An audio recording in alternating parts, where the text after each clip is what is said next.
it was enjoyable preparing for them because they run such good stuff, and they're good in transition.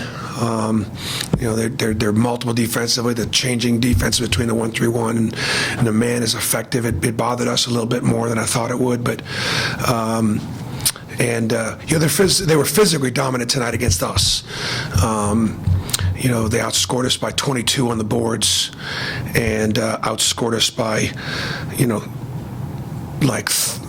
almost 26 or something off the bench. And what that is that's the depth and breadth of a program that's been really good for a long time. And I'm very proud to be a member of this coaching profession, and I've been doing it for a long time. And I can tell you that this is a top 10 program. It has been for many, many years, and I just admire the tremendous consistency that Chris has here, and all the great coaches that he's followed. So, it's an honor to play these guys, and I wish we played better, and I wish we were more competitive and more relevant. It's what we're trying to be, but we're not there yet. Coach, looked like Kareem maybe hurt his ankle and Taj had the shoulder injury. How are they both doing? Yeah, Kareem's fine. He just wanted to come out. He's a warrior, though. I was happy for Kareem. Xavier looked at him. Xavier does a phenomenal job with those New York guards, and True Holloway is probably Kareem's favorite player. If you get a chance to talk to Kareem, he'll tell you about it. And so he wanted to come in and play well, and he did play well. Xavier respected him, and game planned for him, and he was able to productively get what he got. So I'm happy for him. He's fine. The thing with Taj is just incredibly, it's just so sad. He has dislocated his shoulder. This may be as many as the 7th or 8th time in the last couple of years. He had surgery on both shoulders last year. We thought they were going to be okay. I don't know where we go from here. That's our starting point guard. That's our captain. That's our quarterback. That's our guy. And then it lets me. We're pretty good with both those kids on the floor together at the same time, and that's kind of where we were thinking we were going to be.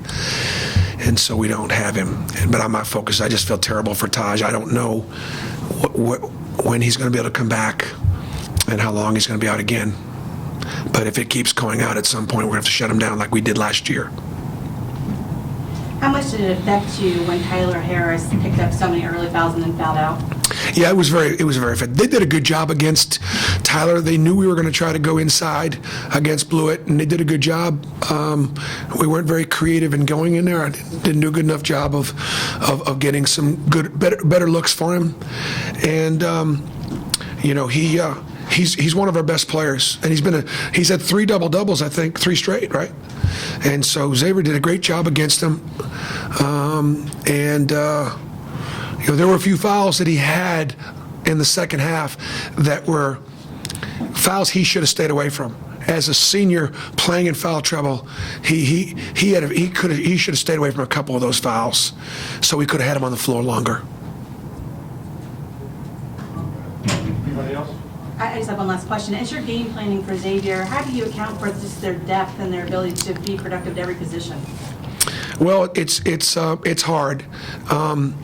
You obviously have to stop their inside game first. Got to stop their inside game first. That's where they're going. And so I would venture to say that a really big physical team where they would not have the dominating advantage on the inside that they have against almost all teams would be, I would think, a team that maybe could bother them because they're so inside out. Inside first, which I think is phenomenal. That's the way to go. So that would be about perhaps the only kind of team that could bother them.